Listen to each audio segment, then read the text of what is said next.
ఏది అయినా ట్రై చెయ్యి ఆచి చికెన్ మసాలా. ఆచి చికెన్ మసాలా. విశాఖలో అంతర్జాతీయ ఫ్లీట్ రివ్యూకు యుద్ధ నౌకలన్నీ సమాయత్తమయ్యాయి. నౌకల పూర్తి రిహార్సల్స్ ఇవాళ నిర్వహించనున్నారు. బుధవారం రాష్ట్రపతి ద్రౌపది ముర్ము యుద్ధ నౌకల సమీక్షకు హాజరై వాటి నుంచి గౌరవ వందనం స్వీకరించనున్నారు. దాదాపు 70 దేశాల నుంచి నౌకాదళ బృందాల ప్రతినిధులు ఫ్లీట్ రివ్యూ కోసం విశాఖ చేరుకున్నారు.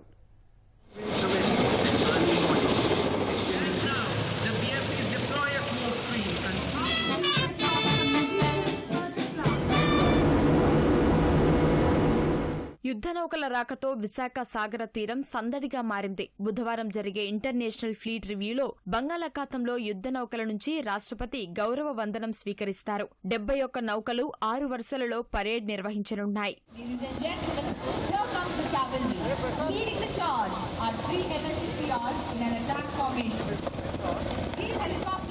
అత్యంత ప్రతిష్టాత్మకంగా జరిగే ఈ నౌకాదళ పండుగ కోసం విన్యాసాలలో ఎక్కడా పొరపాట్లు జరగకుండా ఉండేందుకు ప్రతినిత్యం సాయంత్రం ఆర్కే బీచ్ లో రిహార్సల్స్ జోరుగా సాగుతున్నాయి. గగనతలంలో యుద్ధ విమానాలు, హెలికాప్టర్ల సందడి సందర్శకులను అబ్బురపరుస్తోంది.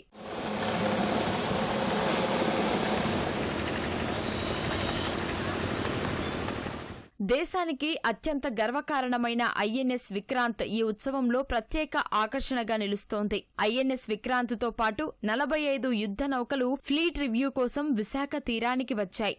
ఐఎఫ్ఆర్లో పాల్గొనేందుకు 19 విదేశీ యుద్ధ నౌకలు కూడా విశాఖలో లంగరు వేశాయి. రాష్ట్రపతి ద్రౌపది ముర్ము ఈ సాయంత్రం 4:45 ఢిల్లీ నుంచి విశాఖకు ప్రత్యేక విమానంలో చేరుకుంటారు. నౌకాదళ ఎయిర్ స్టేషన్ ఐఎన్ఎస్ డేగ వద్ద రాష్ట్రపతికి గవర్నర్ జస్టిస్ అబ్దుల్ నజీర్, ఉప ముఖ్యమంత్రి పవన్ కళ్యాణ్ స్వాగతం పలుకుతారు. తూర్పు నౌకాదళంలోని చోళసూట్లో రాష్ట్రపతి బస చేస్తారు. సీఎం చంద్రబాబు బుధవారం ఉదయం విశాఖ చేరుకుని ఫ్లీట్ రివ్యూ కోసం రాష్ట్రపతికి నేవల్ జెట్టి వద్ద స్వాగతం పలుకుతారు. బంగాళాఖాతంలో ఇంటర్నేషనల్ ఫ్లీట్ రివ్యూను ఆమె నిర్వహిస్తారు. ఐఎన్ఎస్ సుమేధలో రాష్ట్రపతి ఉండగా దాని ముందు నుంచి వెళ్లే 71 నౌకాదళ, విదేశీ, కోస్ట్ గార్డ్, వాణిజ్య నౌకల నుంచి పరేడ్ పరిశీలిస్తారు. రివ్యూ తర్వాత నేరుగా ఆమె ఐఎన్ఎస్ డేగాకు చేరుకుని ఢిల్లీ పయనమవుతారు. సీఎం చంద్రబాబు కూడా బుధవారం మధ్యాహ్నం రాష్ట్రపతికి వీడ్కోలు పలికి ఉండవల్లి పయనమవుతారు.